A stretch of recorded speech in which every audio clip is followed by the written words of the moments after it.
YCP అధినేత జగన్మోహన్ రెడ్డి పవన్ గురించి నేర్చుకోవాల్సింది చాలా ఉందని చెప్పేసి ఈ మధ్యకాలంలో చాలామంది రాజకీయ విశ్లేషకులు అయితే చెబుతున్నారు.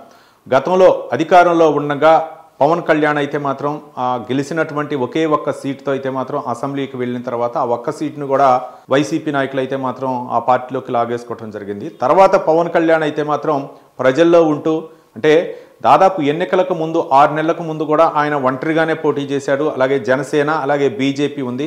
బీజేపీని కూడా అభ్యర్థించినటువంటి దాఖలాలు ఉన్నాయి. బీజేపీని కూడా ఆయన నాకు రోడ్డు మ్యాప్ ఇవ్వండి అని చెప్పేసి ఆయన స్వయానా కోరారు. నేను కష్టపడే తత్వం ఉందని చెప్పేసి పవన్ కళ్యాణ్ అయితే మాత్రం బీజేపీని కూడా అభ్యర్థించినటువంటి సందర్భాలు ఉన్నాయి. అంటే ఓ పక్క పోరాటం చేస్తూనే బీజేపీ ఏ రోజు కూడా ఆయనకు సహకరించకపోయినా ఆయన అయితే మాత్రం ప్రజల్లో ఉన్నారు.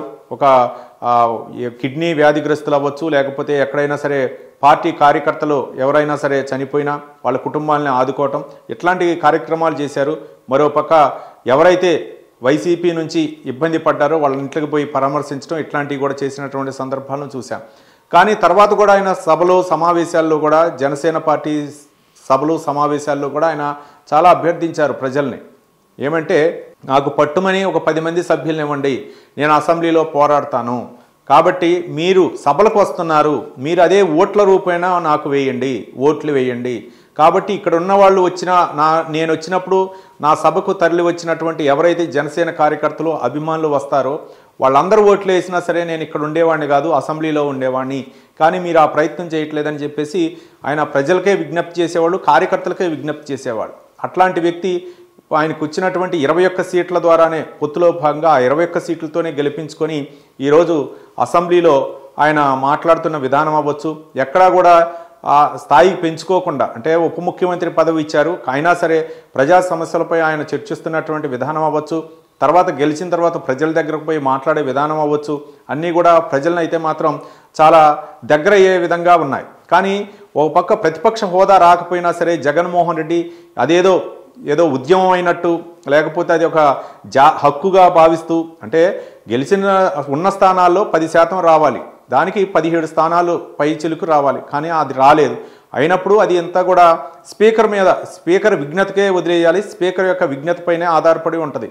అక్కడ ఉన్నటువంటి సభానాయకుడైనటువంటి ఏపీ సీఎం చంద్రబాబు నాయుడు ఔదార్యం అవ్వచ్చు, మరోపక్క స్పీకర్కు ఉన్నటువంటి విచక్షణ అధికారాన్ని ఉపయోగించి స్పీకర్ని అభ్యర్థించావు, లెటర్ రాశావు, దాని మీద అసెంబ్లీకి రావాలా, సావధాన చర్చ పెట్టాలా, మాకు ప్రతిపక్ష హోదా ఇవ్వండి, మేము ప్రశ్నించడానికి సిద్ధంగా ఉంటాం అని చెప్పేసి అభ్యర్థించితే ఎవరైనా సరే దాని మీద సానుకూలంగా స్పీకర్ నిర్ణయం తీసుకునే నిర్ణయాధికారంపై ఉంటుంది. గతంలో కూడా జాతీయ స్థాయిలో కాంగ్రెస్ పార్టీ మాకు ప్రతిపక్ష హోదా ఇవ్వాలి అని చెప్పినా సరే, సుప్రీంకోర్టును ఆశ్రయించినా సరే, సుప్రీంకోర్టు అయితే మాత్రం ఈ స్పీకర్ విచక్షణాధికారానికే ఉంటుంది కాబట్టి స్పీకర్ నిర్ణయం తీసుకోవాలా, ఇందులో సుప్రీంకోర్టు జోక్యం చేసుకోదు అని చెప్పేసి కరాఖండిగా చెప్పడం జరిగింది. ఉమ్మడి ఆంధ్రప్రదేశ్లో కూడా కాంగ్రెస్ పార్టీకి అప్పుడు ఉమ్మడి ఆంధ్రప్రదేశ్లో 294 స్థానాలు ఉన్నాయి. అప్పుడు కూడా కాంగ్రెస్ ఘోర పరాజయం పొందిన తర్వాత అప్పుడు ప్రతిపక్ష హోదా అయితే అక్కడ స్పీకర్ అయితే ఇవ్వడం జరిగింది. 23 స్థానాలు ఉన్నాయి. దానికి సిఎల్పి నాయకుడిగా పి జనార్దన్ రెడ్డి కూడా ఉండటం జరిగింది. 23 సభ్యులతోనే రాష్ట్ర వ్యాప్తంగా పర్యటనలు, అలాగే కాంగ్రెస్ పార్టీ పోరాటం చేయటం కూడా జరిగింది. తర్వాత 10 సంవత్సరాల తర్వాత అధికారంలోకి కూడా కాంగ్రెస్ పార్టీ రావటం జరిగింది. అట్లా ఒక పద్ధతి ప్రకారం ఒక సిఎల్పి ఇస్తారా లేదా, లేకపోతే అని కాకుండా ఒక స్పీకర్ ఇచ్చినటువంటి ఆ అధికారాన్ని సద్వినియోగం చేసుకోవాలి. నీకు 11 మంది సభ్యులు ఉన్నప్పుడు రోజు అసెంబ్లీకి వెళ్ళటం, ప్రజా సమస్యలపై నిలదీయటం, లేకపోతే గతంలో ఏ విధమైనటువంటి పొరపాట్లు జరిగినాయి, ఎందుకు జరగాల్సి వచ్చిందని వివరించేటటువంటి ప్రయత్నం చేయాలి. కానీ అవన్నీ చేయకుండా బయటుండి ఏదో ఒక కుంటు సాగులతోటి ఏదో వార్డు మెంబర్ స్థాయిలో ఉన్నటువంటి వ్యక్తిగా ఏదో చిల్లర రాజకీయాలు చేస్తున్నటువంటి విధంగా జగన్పై అయితే మాత్రం ప్రజల వ్యతిరేకత కనపరుస్తున్నారని చెప్పేసి రాజకీయ విశ్లేషకులు అయితే మాత్రం చర్చించుకుంటున్నటువంటి అంశం. ఒక విధంగా చెప్పాలంటే పవన్ కళ్యాణ్కి ఒక శాసనసభ్యుడిని ఇచ్చారు గతంలో 2019 శాసనసభ ఎన్నికల్లో. అయినా సరే ఆయన అయితే మాత్రం ఎక్కడా వెనుకంజ వేయలేదు. ఆయన ప్రతిమ అంటే పోరాట ప్రతిమ అయితే మాత్రం ఎక్కడా కూడా విడిచిపెట్టినటువంటి దాఖలాలు లేవు. ఈ నేపథ్యంలో చాలామంది కూడా ఇదే చర్చించుకుంటున్నారు.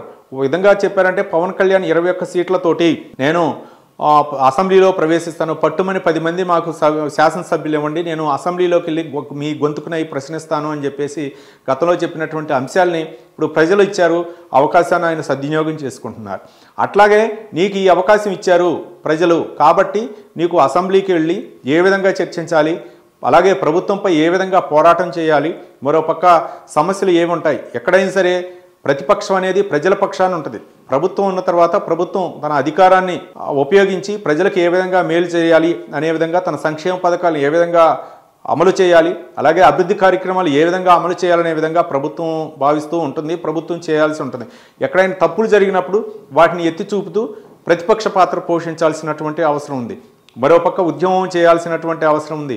ఆ సంక్షేమ పథకాలు అందరికీ దక్కన ఫలితంలో మరోపక్క విపత్తులు వస్తుంటాయి, మరోపక్క ఎక్కడైనా సరే కొన్ని ఘటనలు జరుగుతుంటాయి. ఆ ఘటనపై స్పందించాల్సినటువంటి ప్రతిపక్షం ఈరోజు బయటుండి ఏదో చిల్లర ఏదో హత్య రాజకీయాలపై అవ్వచ్చు, లేకపోతే తన అనుయాయుల కోసం అవ్వచ్చు, ఈ విధంగా చేస్తుంది. అయితే మాత్రం ఇది ప్రజల్లో చులకన భావం ఏర్పడేటటువంటి అవకాశాలు ఉన్నాయని చెప్పేసి రాజకీయ విశ్లేషకులు అయితే మాత్రం భావిస్తున్నారు. మొత్తానికి రాజకీయ విశ్లేషకులు చెబుతున్నటువంటి అంశం ప్రకారం జగన్మోహన్ రెడ్డి నువ్వు సీఎంగా ఉండి దాదాపు 151 సీట్లు సాధించి ముఖ్యమంత్రిగా అయ్యావు, తర్వాత 11 సీట్లతోటి ప్రజలు నీకు సరిపెట్టారు. కానీ ఇకనైనా నేర్చుకోవాల్సింది చాలా ఉంది, పవన్ కళ్యాణ్ నుంచి నేర్చుకో అనే విధంగా రాజకీయ విశ్లేషకులు చెప్తున్నారు. మరి జగన్మోహన్ రెడ్డి ఈ పాఠాలు పాటిస్తారా, ఈ అంశాలని పరిగణలోకి తీసుకుంటారా, పవన్ కళ్యాణ్ నుంచి నేనేంటి నేర్చుకునేది అనే విధంగా నేను మాజీ సీఎం అనేటువంటి ధోరణితో ఉంటారా, మరి కొన్ని రోజులు చూడాల్సినటువంటి అవసరం ఉంది.